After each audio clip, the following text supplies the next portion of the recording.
Hello. Welcome to this video, which I hope to be a short introduction to Nathan D. Paoletto's Worldwide Wrestling 2nd Edition. In this video, we'll talk about how to create a character and what some of the keywords and mechanics on the character sheet are and how they work in the game of Worldwide Wrestling. Before you pick a character, you need to pick a gimmick. A gimmick is a broad term to describe an individual wrestler. It describes the kind of wrestler they are in the ring and out, and their personality and their packaging. There are lots of different gimmicks, each with their own individual stats and moves, so it's best to read them all thoroughly and keep in touch with Creative to figure out which gimmick is best suited for the wrestler that you want to portray in Worldwide Wrestling. So for this example, we'll be using the gimmick the Ace. Let's give him the name John Cena.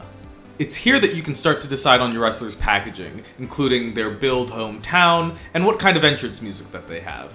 Next up are your 4 main stats. They include body, which stands for your physical strength and athletic ability, look, which stands for your charisma and your mic skills, real, which stands for breaking the fourth wall or breaking kayfabe as it's known, and work, which stands for your in-ring work.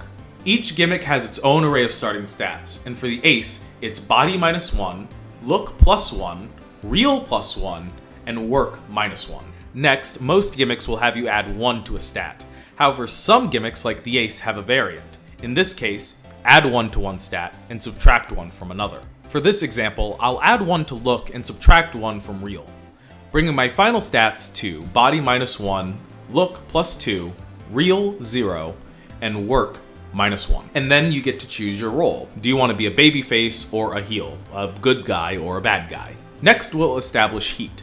Heat is a way to describe the relationship between two wrestlers. Good, bad, friend, or foe, if you have heat with someone, it means that the audience loves to see you two on screen together.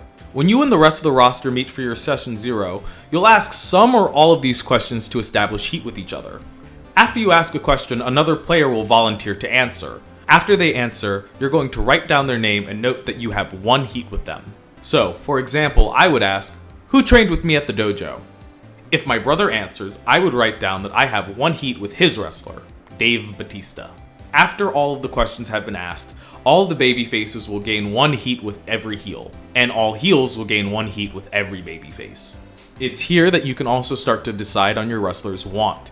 This can be something for the wrestler or the person behind the mask, so to speak. This could be wanting to be in a championship feud, or to join a stable, or maybe even something like renegotiating your contract and becoming a new gimmick.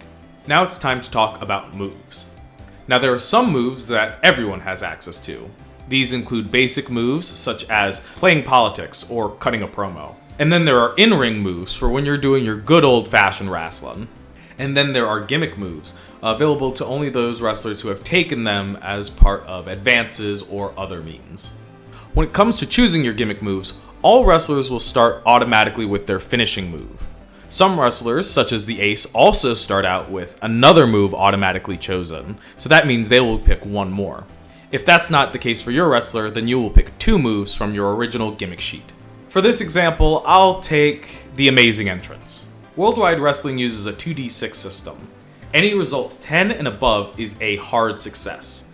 Anything 7 through 9 is a regular success, and anything 6 and below is a botch or a fail. Whenever you make a roll, after you see the result, you can choose to add any amount of momentum in order to increase the result of that roll. Some moves also require momentum to be spent in order to use them, such as the babyface and heel roll moves. Below that, you'll see your injuries.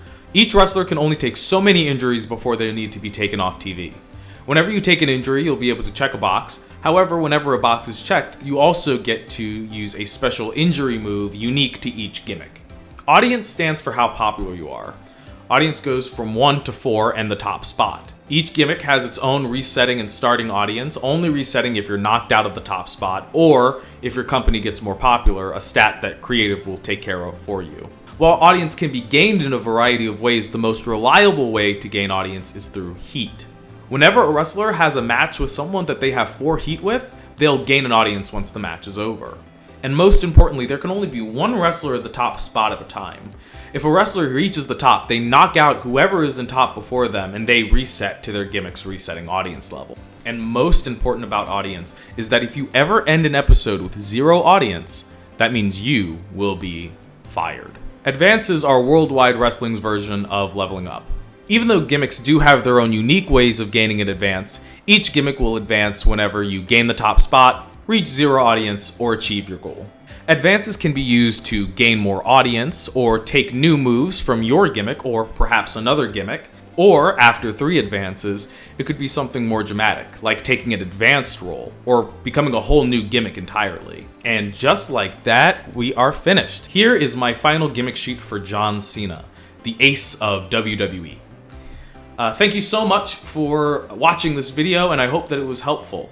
I hope that you have a great time wrestling, and I hope to see you again in other videos.